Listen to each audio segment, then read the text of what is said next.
భారత రాజ్యాంగ నిర్మాత డాక్టర్ బాబాసాహెబ్ అంబేద్కర్ వర్ధంతి సందర్భంగా శుక్రవారం నాడు జగ్గయ్యపేట పట్టణంలో సత్యనారాయణపురం బజార్లో సాయిబాబా గుడి సెంటర్లోని డాక్టర్ బిఆర్ అంబేద్కర్ విగ్రహానికి స్థానిక నేతలతో కలిసి శాసన సభ్యులు శ్రీరామ్ రాజగోపాల్ తాతయ్య పూలమాలలు వేసి ఘన నివాళులర్పించారు.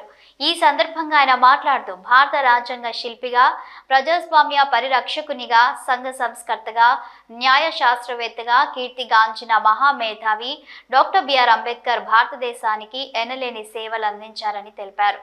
బడుగు బలహీన వర్గాల సముద్ధరణకు ఆ జన్మాంతం పాటుపడిన డాక్టర్ అంబేద్కర్ ఎంతో మందికి ఆదర్శప్రాయుడు అన్నారు. భారత రాజ్యాంగ నిర్మాతగా ఆయన తరతరాలకు గుర్తుండిపోయే సేవలను దేశానికి అందించారన్నారు. భావితరాలకు స్ఫూర్తిదాతగా నిలిచారు. సమాజ స్థాపన కోసం, సమానత్వం కోసం ఆయన కృషి ఎనలేనిదని అన్నారు.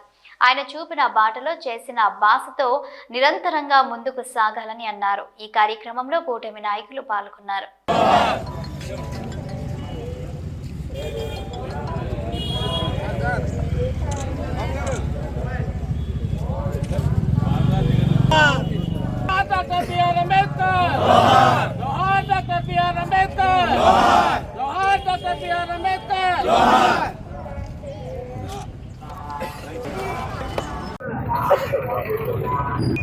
ఈరోజు డాక్టర్ బిఆర్ అంబేద్కర్ యొక్క వర్ధంతి జరుపుకుంటున్నాం. రాజ్యాంగ సృష్టికర్త బిఆర్ అంబేద్కర్ ఈరోజు దేశంలో మరి భారతదేశం యొక్క రాజ్యాంగం ప్రపంచంలోనే గొప్ప రాజ్యాంగం చెప్పంటే ఆ రోజు బిఆర్ అంబేద్కర్ గారు రాజ్యాంగాన్ని రచించే ముందు ప్రపంచ దేశాలు తిరిగి వివిధ దేశాల రాజ్యాంగాలు ఏ విధంగా ఉన్నాయి, మన దేశంలో భౌతిక ఆర్థిక అసమానతలు ఏదైతే పరిస్థితి మొత్తం కూడా గమనించుకొని దాన్ని మరి పేదవాళ్ళకి ఏ విధంగా రిజర్వేషన్ ఇచ్చాలి, ఆర్థిక అసమానత ఏ విధంగా తగ్గించాలి,